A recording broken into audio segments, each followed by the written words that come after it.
Ganito lang gumawa ng email kahit walang phone number. Okay, so umpisa natin. Buksan mo lang ang YouTube mo. Right,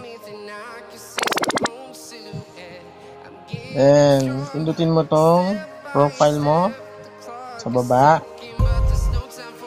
Okay, then click mo tong switch account.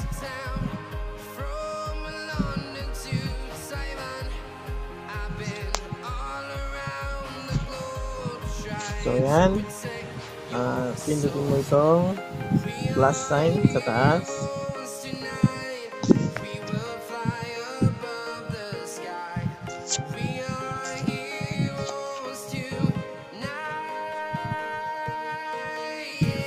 At pindutin itong create account. Tapos pindutin itong for my personal use. Then lagay mo lang yung pangalan mo.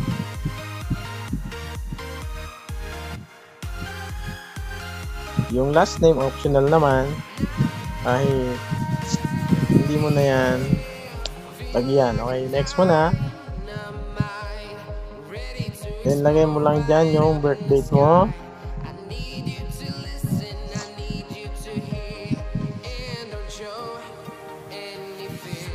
Then gender, kung lalaki ba o babae. Okay, kung tapos mo na yon, pindutin mo na itong next.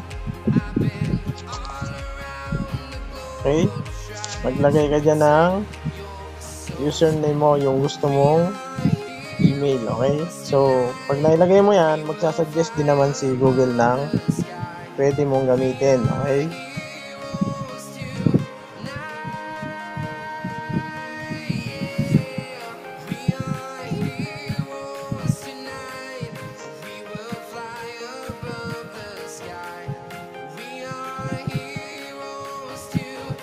so ito, naglagay siya dyan ng isa yung yung nilagay ko, that username is taken. Okay, so nagbigay siya ng available, so pili na lang kayo dyan. Okay, kunyari pipili ako ng isa, so ito, so ayan, nilagay ko na.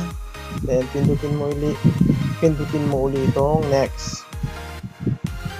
Alright, so gawa ka na ng password. Siyempre yung strong password.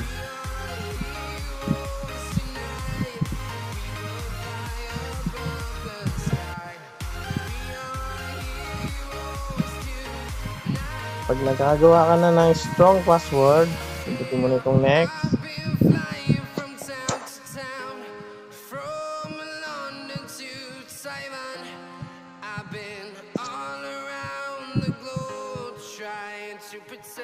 So boom, ayun na, meron na tayong Gmail account kahit di tayo naglagay ng phone number. So pindutin mo na itong next. Okay, scroll down, then I agree.